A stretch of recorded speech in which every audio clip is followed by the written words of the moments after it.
Las 6 de la mañana, 23 minutos. Bueno, ahora el tema de la inflación, porque es que la inflación en Colombia está bajando, llegó al 10,15% y en Villavicencio al 8,1%. Vamos a hablar con nuestro experto en el analista económico, Óscar Javier Castañeda. Óscar, ¿cuál es la ciudad con mayor y menor inflación en Colombia? La ciudad que presenta mayor inflación en Colombia es Santa Marta con el 11,56%, seguida de Barranquilla con el 11,43% y Montería, de las tres primeras con mayor inflación, el 11,39%. Estas ciudades presentan características, pues Santa Marta una ciudad que es turística, Barranquilla una ciudad industrial y Montería una ciudad intermedia que puede tener unas actividades comerciales muy similares a lo que puede ser Valledupar. En Valledupar es al 10,97%. En promedio a nivel nacional, o lo que ya se calcula a nivel nacional, pues toda la inflación, como se ha mencionado, es el 10,15%, mientras que las ciudades que presentan menos inflación está Neiva con 9,40%, Ibagué con 8,93%, y la que menos tiene inflación es Villavicencio con 8,01%. Bueno, ¿y por qué Villavicencio? ¿Cuál es la explicación para que Villavicencio sea la de menor inflación en Colombia? Podemos sacar varias conjeturas. Primero tuvimos un cierre vial, unos cierres viales interrumpidos de agosto a octubre. Estos cierres interrumpidos probablemente lo que desincentivaron fue el alza en alimentos, aunque pues notamos unos incrementos en lo que es hoteles y alojamientos. Ya los miraremos en detalle cuáles han sido esas variaciones. También se habla de que Villavicencio es una ciudad dispensa o una ciudad que produce alimentos. A pesar de que tienen la gasolina más cara, la proximidad puede ser o que hace que el consumo de gasolina pues sea menor que en otras ciudades de Colombia, a pesar de que es la ciudad con más cara. Eso pues sumado al tema de que somos una ciudad que produce alimentos, y también los cierres viales que ocurrieron llevaron a que probablemente así estén los precios en general de 8,01%. Bogotá, en cambio, tiene el 10,27%, casi que 2 unidades por encima de Villavicencio. Bueno, ¿y qué gastos subieron o bajaron en la capital del Meta? Tenemos los mayores incrementos, están en restaurantes y hoteles con el 1,6%, seguido de bebidas alcohólicas y tabaco, 0,99%. En restaurantes y hoteles, pues se puede explicar de que una actividad muy local en cuanto a seguir acudiendo a estas actividades presenciales, como pueden ser los servicios de mesa en los restaurantes, y en los hoteles a un arribo de turistas o de visitantes.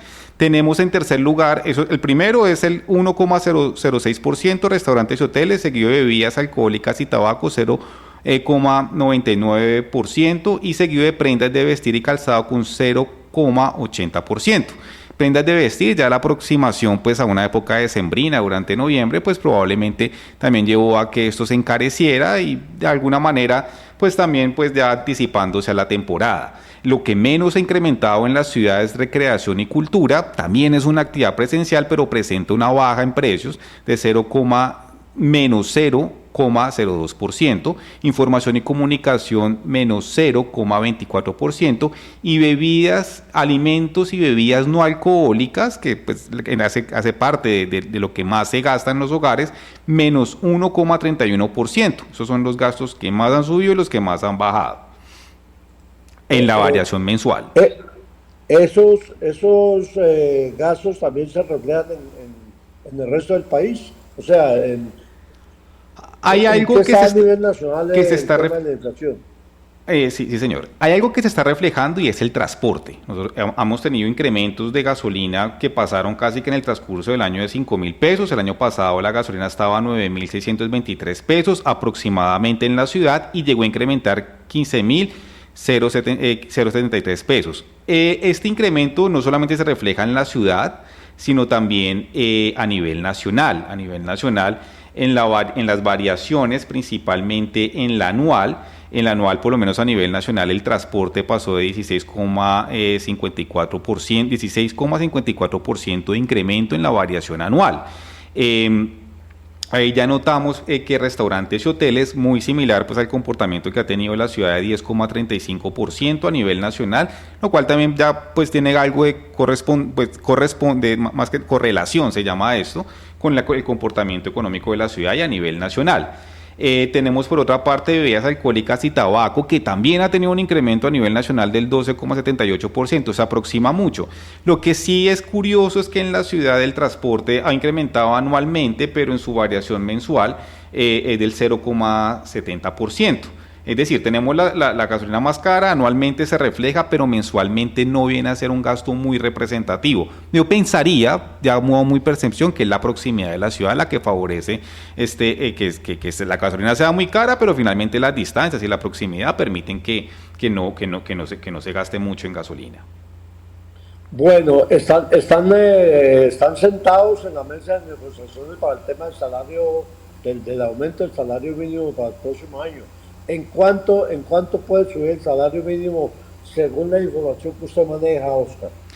Pues ya el DAN y lo que publica el DAN y lo que aquí interpretamos y lo que traemos a nuestros estimados oyentes y aquí también para conversación en la cabina y con todos los demás, hay dos cosas que se tienen en cuenta también en la medición de la inflación o de los precios.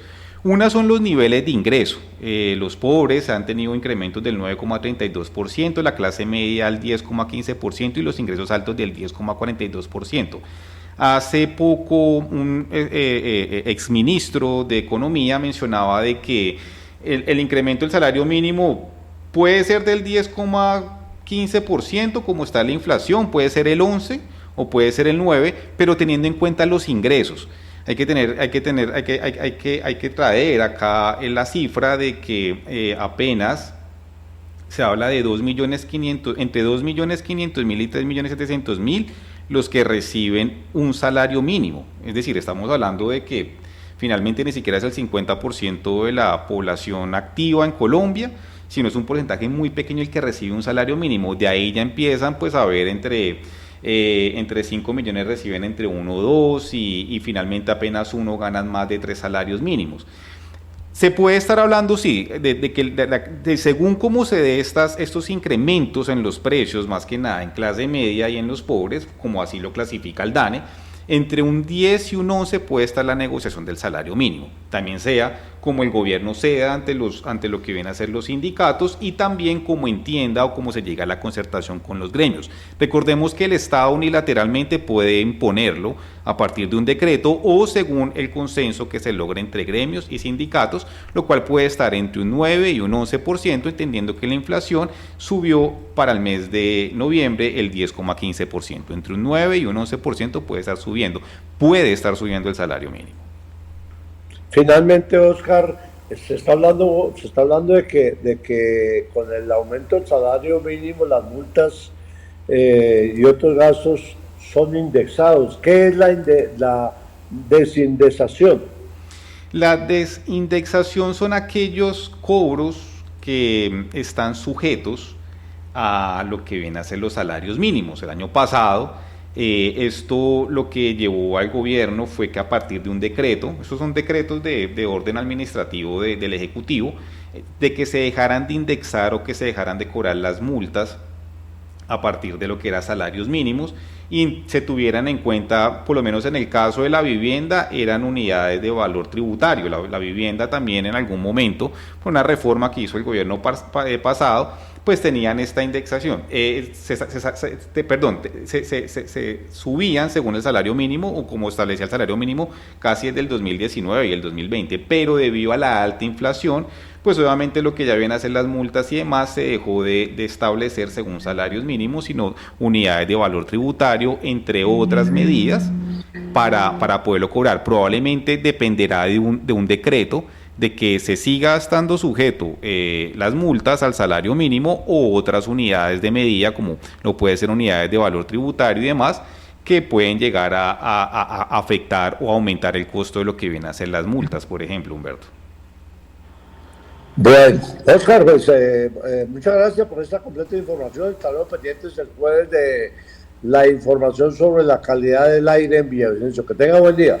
Sí, señor, muchísimas gracias a todos los oyentes y a todos los presentes en cabina, aquí muy pendientes con la información económica, y los jueves, calidad del aire, el clima y también cómo están las reservas hídricas en el país en la producción de energía. Muchísimas gracias y un excelente día. Las 6 de la mañana, 33 minutos, vamos a información comercial.